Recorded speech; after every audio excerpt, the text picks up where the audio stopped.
In the last lesson, we looked at a few ways to deal with relatively normal transitions. Now let's look at a different kind of problem. I have to keep a close eye on those two. I see.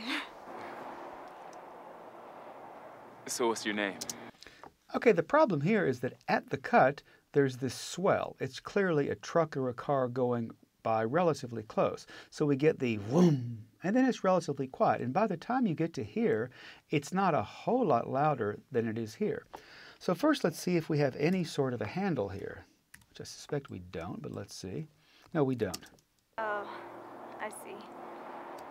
That's our handle. So we have none. So we could loop it, but if we were to loop this section, what we'd end up with is an interrupted period, something like this. So we put this here, not even going to worry with an edit, just show you what it's going to sound like. Obviously, that's not going to work. So what we can do is take this region here and reverse it.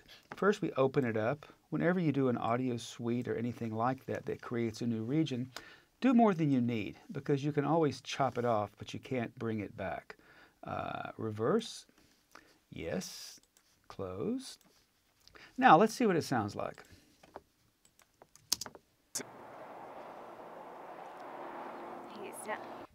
So she is speaking Vulcan all of a sudden, which is fine by me. I cut this off so that we have only the relatively quiet part, which I want to put right about here, and see how that works. That's not so bad. It's slightly loopy, but not bad. Now I want to take this entire section here, copy it, and put it before this. So we have the possibility for a very long bit of tone fade up. Let's see what that sounds like. So it is slightly loopy, but I don't think it's going to kill us. So let's turn this into an edit group. And we can now fade. Let's see what's happening up top, though. See if we can get any more out of that. I have to keep a close eye on those two. I see. I have to keep a close eye on those two. I see. We have his little grunt there, which we didn't have before, which I don't know if we want it or we don't want it. But let's see what the whole thing sounds like so. So I have to keep a close eye on those two. I see. So what's your name? Okay, that works. Now we do have a choice in this area right here. Let's listen to him in solo. I see. That's a choice. That is actually on her shot. It's not on his shot. So what we're doing is, just without doing anything, we have stolen a grunt from here to make people believe that it's here.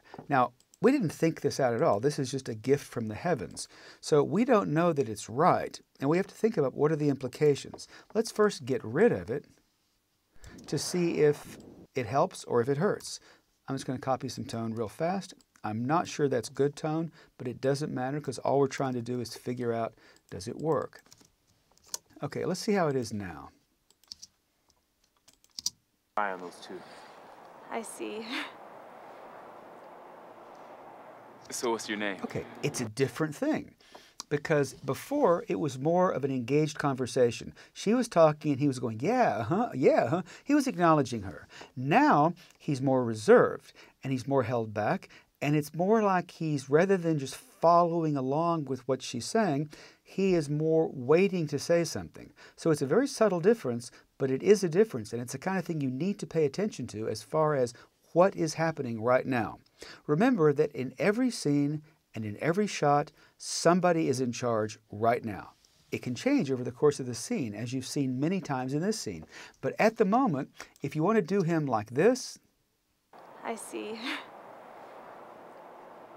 Okay, now let's look at it the way it was before.